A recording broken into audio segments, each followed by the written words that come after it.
Hello दोस्तों, कैसे हैं आप सब। एक बार फिर से आप सबका स्वागत करता हूं आपके अपने चैनल टूरोपीडिया हिंदी पर। अगर आप भी कम बजट में किसी खूबसूरत जगह का दीदार करना चाहते हैं तो आप बिल्कुल सही जगह पर आ गए हैं, क्योंकि आज के इस वीडियो में हम आपको हिमालय की गोद में बैठे खूबसूरत वादियों से ढके एक ऐसे देश के बारे में बताने वाले हैं जहाँ की खूबसूरती और शांति आपको दीवाना बना देगी। एक बार जो आप इस देश की खूबसूरती देखने गए तो मेरा दावा है कि आप अपना हर वैकेशन इसी देश में मनाना चाहेंगे। मंदिर से लेकर झील, पहाड़ से लेकर शांत मैदान, यहाँ आपको सब मिलेगा। आज हम बात कर रहे हैं दुनिया की जन्नत नेपाल की। वैसे तो नेपाल धरती पर स्वर्ग है, लेकिन इस स्वर्ग में भी कुछ जगह ऐसी हैं जो आपको एक बार तो जरूर देखनी चाहिए। और आज हम आपको नेपाल के उन्हीं 5 सबसे खूबसूरत जगहों के बारे में बताने वाले हैं। तो अपना सीट बेल्ट बांध लीजिए अच्छे से और निकलते हैं दुनिया के स्वर्ग नेपाल के एक शानदार सफर पर, काठमांडू। दोस्तों, नेपाल की असली खूबसूरती तो इसकी धड़कन काठमांडू में बसी हुई है। लकड़ी की नक्काशी, अद्भुत मंदिर और हिमालय की घाटी के साथ सुहाना मौसम, ये सब आपको काठमांडू में ही एक साथ देखने को मिलेगा। नेपाल की राजधानी काठमांडू को नेपाल का दिल कहा जाता है, क्योंकि यही बसी है शहर की जान। यहाँ आपको खूबसूरती, शांति, अपनापन सब एक साथ मिलेगा। नेपाल में आने वाले टूरिस्ट की पहली पसंद है काठमांडू। दोस्तों, नेपाल जाने पर काठमांडू घूमना आपकी लिस्ट में जरूर शामिल होना चाहिए, क्योंकि यहाँ आपका घूमने पर मन खुश तो होगा ही, साथ ही आपको यहाँ सुख शांति का भी भरपूर डोज मिलेगा। इस जगह को घूमना मतलब जिंदगी की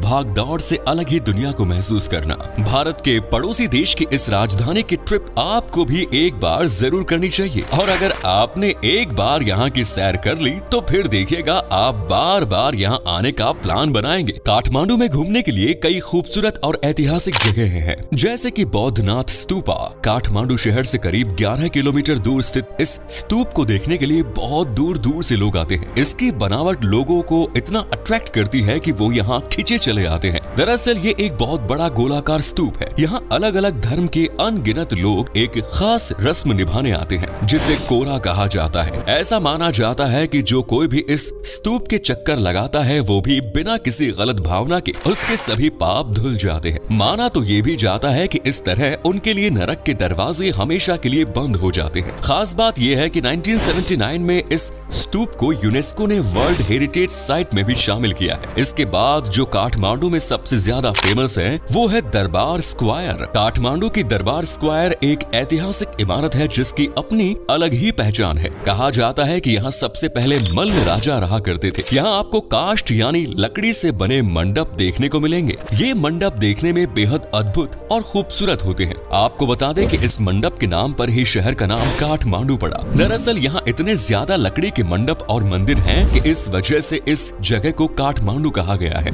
इसके बाद काठमांडू की खूबसूरती में 4 चांद लगाता है थामेल। थामेल शहर का मुख्य नाइट लाइफ जोन है और यहाँ की चहल पहल वाले रेस्टोरेंट्स में नेपाली और इंटरनेशनल डिशेस परोसी जाती है। दरअसल दोस्तों, थामेल काठमांडू का बहुत ही खूबसूरत बाजार है, जिसे लोगों द्वारा काफी ज्यादा पसंद किया जाता है। यहाँ आपको खाने पीने से लेकर मौज मस्ती के सभी ठिकाने मिलेंगे। शहर की खास बात यह है कि काठमांडू का ये मस्ती भरी जगह पूरी तरह से वाईफाई जोन है। 1920 में डिजाइन किया गया ये शहर सपनों का आलीशान गार्डन, मंडप, फव्वारे से भरे हैं। यहाँ की बाजार और दुकानों में आप मेटल से बने हस्तशिल्प, रंग बिरंगे गहने और ट्रैकिंग गियर खरीद सकते हैं। अब अगर काठमांडू की सैर पर जाना चाहते हैं तो बूढ़ा नीलकंठ मंदिर के दर्शन जरूर कीजिए, क्योंकि दोस्तों बूढ़ा नीलकंठ मंदिर एक ऐसा मंदिर है जो भगवान विष्णु को समर्पित है और उनकी सोती हुई मूर्ति के लिए ये मंदिर मशहूर है। ये मंदिर शिवपुरी की पहाड़ियों के नीचे है और काठमांडू वैली के उत्तरी इलाके में पड़ता है। आपको बता दें कि इस मंदिर की मूर्ति को एक ही पत्थर पर बनाया गया है। आइए अब नेपाल की एक और खूबसूरत जगह की तरफ बढ़ते हैं।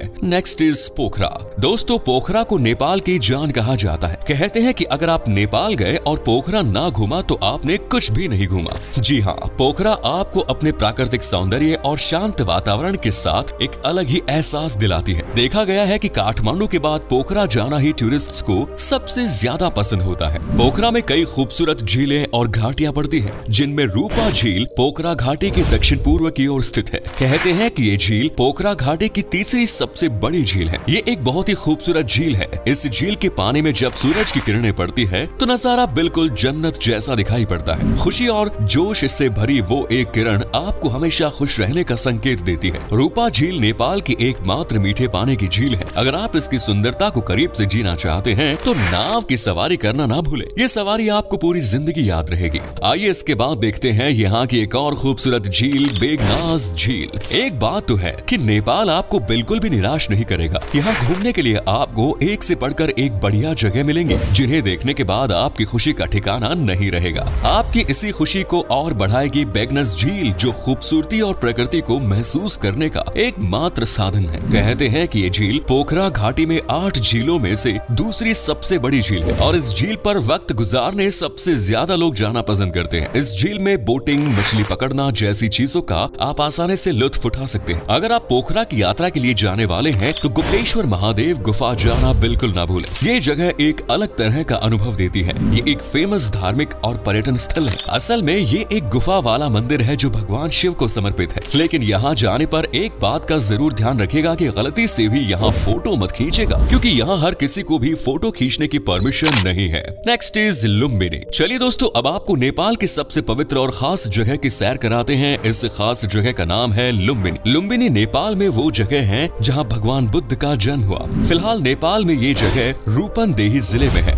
बौद्ध परंपरा के अनुसार रानी महामाया देवी ने 563 ईसा पूर्व में सिद्धार्थ गौतम को जन्म दिया। बाद में ज्ञान की प्राप्ति के बाद उन्हें बौद्ध कहा जाने लगा, क्योंकि लुम्बिनी का संबंध बुद्ध के जन्म स्थान के तौर पर है। लिहाजा इसका महत्व बहुत ज्यादा है। ये बौद्ध तीर्थ स्थल है जहाँ दुनिया भर से लोग आते हैं। लुम्बिनी में कई पुराने मंदिर हैं, जिसमें माया देवी मंदिर भी है। माया देवी मंदिर यूनेस्को के विश्व धरोहर स्थल की सूची में शामिल है। साथ ही कई देशों और बौद्ध संगठनों द्वारा बनाए गए नए बौद्ध मंदिर, स्तूप, स्मारक और मठ भी है। कुछ में तो अभी भी काम चल रहा है। इसके अलावा यहाँ एक इंटरनेशनल रिसर्च इंस्टीट्यूट और म्यूजियम भी है। और माया देवी के नाम का एक तालाब है जिसे बहुत ही पवित्र माना जाता है, जिसके बारे में कहा जाता है कि बुद्ध को जन्म देने से पहले उनकी मां ने इस तालाब में स्नान किया था और जन्म के बाद बुद्ध ने भी पहली बार स्नान इसी तालाब से लिया। लुम्बिनी दुनिया में बौद्ध धर्म के 4 प्रमुख तीर्थ स्थलों में से एक माना जाता है। ये यूनेस्को वर्ल्ड हेरिटेज साइट्स में शामिल है। लुम्बिनी में एक खूबसूरत बगीचा है जिसे आज टूरिस्ट प्लेस के रूप में डेवलप किया गया है, पशुपतिनाथ मंदिर। चलिए अब आपको नेपाल के सबसे खास मंदिर की सैर करवाते हैं। शायद आपको ना मालूम हो, लेकिन नेपाल में हिंदुओं की संख्या सबसे ज्यादा है। दुनिया में एकमात्र हिंदू राष्ट्र नेपाल को ही कहा जाता है, इसलिए आपको यहाँ हिंदू धर्म को मानने वाले लोगों की संख्या अच्छी खासी देखने को मिलेगी और साथ ही हिंदुओं के मंदिर भी देखने को मिलेंगे। इसका जीता जागता सबूत है खूबसूरत पशुपतिनाथ मंदिर, जिसे नेपाल की शान माना जाता है। काठमांडू से 3 किलोमीटर की दूरी पर स्थित पशुपतिनाथ मंदिर नेपाल का सबसे पवित्र मंदिर है। इसे देखने के लिए हर वक्त टूरिस्ट की लाइन लगी रहती है। यहाँ के लोकल लोग भी बड़ी संख्या में इस मंदिर में भगवान शिव का आशीर्वाद लेने जरूर जाते हैं। खासकर महाशिवरात्रि के दिन मंदिर का नजारा देखने लायक होता है। दोस्तों, आपको बता दें कि पशुपतिनाथ मंदिर के चारों दिशाओं में अष्ट भैरव है और उत्तर में दक्षिण काली की मूर्ति। मंदिर के पूर्व में श्री कृष्ण परिवार की मूर्ति है, जबकि मंदिर के दक्षिण में श्री राम परिवार की मूर्ति। मंदिर के पश्चिम तरफ पांडव परिवार की मूर्ति है और मंदिर के उत्तर तरफ ब्रह्मा और विष्णु भगवान की मूर्तियाँ। चलिए अब आपको थोड़ा सा इस मंदिर के इतिहास से रूबरू कराते हैं। ऐसा कहा जाता है कि भगवान शिव ने यहाँ पहुंचकर एक चिंकारे का रूप धारण किया और गहरी नींद में सो गए। जब भगवान शिव वाराणसी में नहीं मिले, तब देवताओं ने उन्हें बागमती के किनारे इस स्थान पर पाया। देवता उन्हें वापस वाराणसी ले जाने की कोशिश करने लगे। इसी दौरान चिंकारे के रूप में भगवान शिव ने बागमती नदी के दूसरे किनारे की तरफ छलांग लगा दी। छलांग लगाने के दौरान ही उनका सींग 4 टुकड़ों में टूट गया। कहते हैं कि तभी से भगवान पशुपति चतुर्मुख यानी 4 मुंह वाले लिंग के रूप में प्रकट हुए। एक कहानी ऐसी भी है कि करीब 4000 साल पुरानी महाभारत की कथा के अनुसार जब पांडव स्वर्ग प्रयाग के लिए हिमालय की ओर जा रहे थे, उस समय उत्तराखंड के केदारनाथ में भगवान शिव ने भैंसे के रूप में पांडवों को दर्शन दिया। दर्शन देने के बाद भैंसे के रूप में शिव वहीं जमीन में समाने लगे। ये देख भीम ने उसकी पूंछ पकड़ ली और आज ये जगह केदारनाथ के नाम से फेमस है। जबकि नेपाल में धरती से बाहर जहाँ उनका सिर प्रकट हुआ, वो पशुपतिनाथ के रूप में प्रसिद्ध हुआ। स्वयंभू महाचैत्य नेपाल के दूसरे फेमस और सबसे खूबसूरत है स्वयंभूनाथ मंदिर। पशुपतिनाथ मंदिर के बाद अगर आप स्वयंभूनाथ मंदिर में दर्शन करने नहीं गए तो ये समझ लीजिए कि आपकी यात्रा अधूरी रह गई है, क्योंकि पशुपतिनाथ मंदिर की खूबसूरती के बाद स्वयंभूनाथ मंदिर की सादगी, शांति और खूबसूरती देखना तो बनता है। पशुपतिनाथ के बाद स्वयं स्वयंभूनाथ मंदिर नेपाल का दूसरा सबसे फेमस मंदिर है। इसे मंकी टेम्पल भी कहा जाता है। स्वयंभूनाथ मंदिर एक प्राचीन मंदिर है जिसे सैलानी काफी ज्यादा पसंद करते हैं। नेपाल के सफर पर टूरिस्ट घूमने की लिस्ट में स्वयंभूनाथ मंदिर को जरूर शामिल करते हैं, क्योंकि यहाँ के जैसा नजारा